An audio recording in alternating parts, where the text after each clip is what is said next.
Nunca habíamos tenido una década de un poder legislativo autónomo, ahora lo tenemos.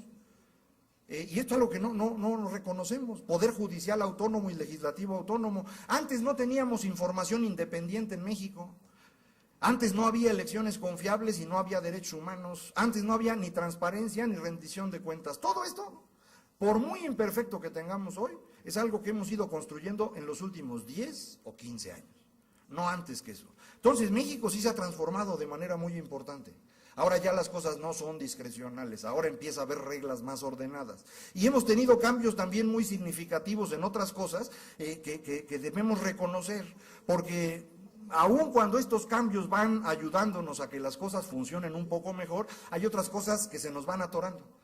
Antes teníamos control sobre las corporaciones, los poderes fácticos y demás, ahora no quieren perder sus privilegios y se defienden. Ahí ven ustedes el pleito de televisoras contra Slim por un lado, ahí ven ustedes a los sindicatos presionando a los diputados para que voten de una u otra forma la reforma laboral. Estos grupos están tratando de mantener sus privilegios. Nuestros intérpretes de la vida social, los medios y la academia, son un fracaso total.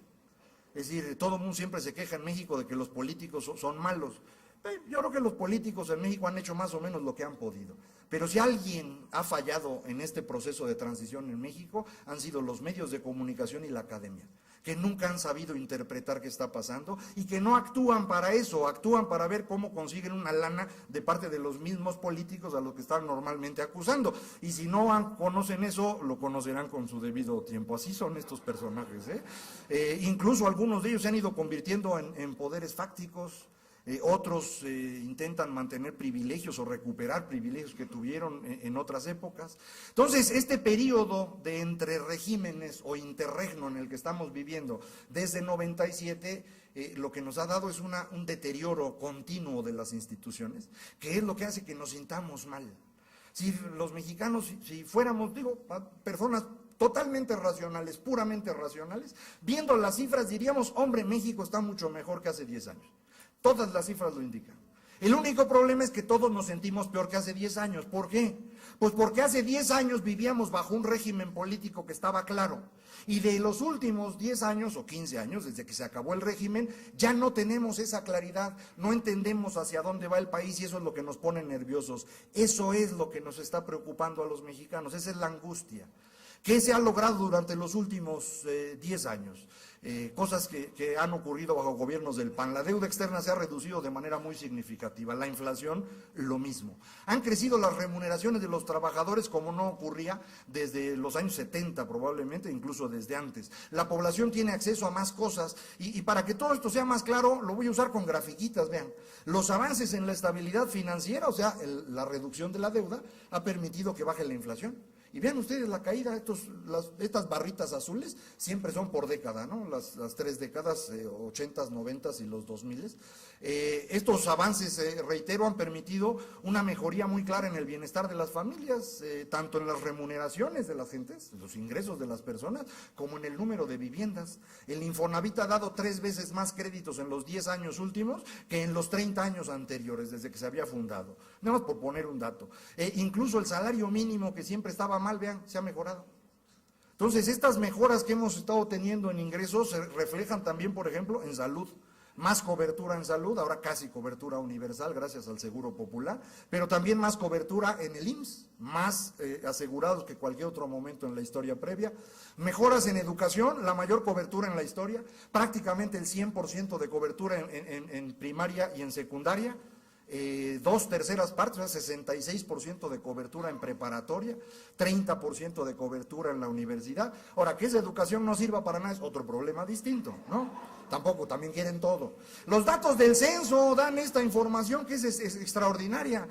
Vean ustedes, ahí tengo los principales satisfactores que tienen las viviendas. La rayita roja es como estaba en 2000, la rayita azul como está en 2010. Hoy, más del 90% de los hogares tiene televisión. ¿Y eso qué significa? Vean, puse abajo, estos numeritos que están abajo, es el ingreso promedio de cada uno de esos grupos de población, nada más para tener una referencia. Hoy, personas que tienen en su casa un ingreso de su hogar de 1,000 pesos mensuales, menos de un salario mínimo, tienen televisión. Personas que tienen ingresos de más o menos 3,000 pesos, o sea, 2 salarios mínimos para un hogar de 4 personas, tienen refrigerador. 2/3 partes de los mexicanos hoy tienen lavadora de ropa. Y si no saben lo que significa una lavadora de ropa, no tienen idea.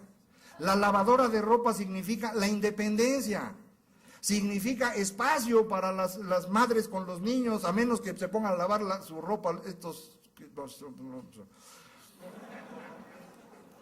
hasta automóviles. Casi la mitad de los hogares mexicanos tiene automóviles, ¿no? Casi la mitad. Entonces, cuando dijo nuestro insigne secretario Cordero que con 6,000 pesos le falló tantito, luego cuando corrigió salió peor, pero le falló tantito. Efectivamente, a partir de los 6,000 pesos por hogar, uno ya tiene televisión, refrigerador y lavadora. ¿Qué sigue? Pues el coche. Entonces uno empieza a pensar en el coche en serio con 6,000 pesos mensuales por hogar. A los 8,000 ya lo compró. Entonces no es una diferencia tan grande, ¿eh? Un hogar hoy en México con 8,000 pesos mensuales tiene un automóvil. No es BMW, no es Audi, pero es un coche que se mueve. Una carcacha espantosa, se mueve. Es un coche. Y no lo tenía. Y lo tuvo en los últimos 10 años. Eso es lo relevante del asunto. Son 10 años de grandes avances en satisfactores de la población. La mayoría de los mexicanos hoy son clase media. Se sienten clase media cuando uno les pregunta. Que nos movamos en la inercia, y la inercia no es buena para las sociedades, se vuelve deterioro muy rápidamente. La economía no está creciendo mucho como nosotros quisiéramos. Entonces el ingreso por habitante, si lo mide uno en términos de pesos, no ha estado muy bien. Sin embargo, cuando uno lo mezcla con el avance que ha tenido el peso como moneda internacional, el asunto se ve un poquito distinto. Entonces déjenme poner las dos gráficas para que las vean. Si medimos como ingreso por habitante, en términos de pesos, vean cómo esta última década no ha sido muy buena. Y no podemos generar muchos empleos. De hecho, desde los años 70, en México generamos cada año 250,000 empleos promedio. No hemos logrado movernos de ahí. ¿Esto a qué se debe? Se debe a que tenemos reglas hechas para que esto no funcione. Por eso la reforma laboral, por eso la reforma fiscal, por eso todas estas reformas que se han querido hacer y no se puede. Sin embargo, a pesar de que esto no es una gran cosa medido en pesos, si lo miden ustedes en términos de ingreso por habitante medido en dólares, comparándolo con el resto del mundo, vean el avance. ¿Por qué? Pues porque durante estos 10 años, a pesar de que el crecimiento económico en pesos sea relativamente pequeño, puesto que el peso es una moneda cada vez más fuerte a nivel mundial, estamos teniendo, medido en dólares, un ingreso cada vez más alto. Uno no lo piensa, pero este verdaderamente es uno de los países económicamente más importantes del mundo. No nos damos cuenta de ello porque no salimos, pero cuando uno sale y ve otros países, y uno, bueno, pues esto mismo lo hay en México, digo, cuando va uno a los países civilizados. Cuando va uno a los países pues que están peor que nosotros, también ve uno lo mismo que hay acá. O sea, si queremos que este país sea más exitoso, necesitamos hacer cambios mucho más profundos. Y esto implica estas reformas que no hemos podido sacar adelante. ¿Por qué no podemos sacar estas reformas? Porque en México hay realmente dos grandes grupos, dos perspectivas sobre lo que hay que hacer. Hay un gran grupo que incluye a buena parte del PRI y a la mayor parte del PRD, que piensa que lo que hay que hacer es regresarnos al régimen de la revolución, que ese régimen estaba bien y que quien echó a perder todo fueron los neoliberales. Esa es una perspectiva. La otra perspectiva, que incluye a un cacho del PRI y a la mayoría del PAN, es quienes creen que el régimen de la revolución fue un régimen costoso y queremos movernos fuera de ahí. Esos dos grupos son suficientemente grandes para estarse estorbando. Y así ha sido los últimos años. Y si queremos que esto deje de ocurrir, si queremos tener mayorías que hagan reformas que lleven a México hacia adelante, necesitamos ampliar esta coalición liberal que yo le llamo, este grupo que está pensando en el futuro, que pudiera hacer las cosas mejor. Ahora, para saber si esto va a pasar, necesita uno entender qué está pasando en la política nacional. Y para eso el análisis por partido no es útil.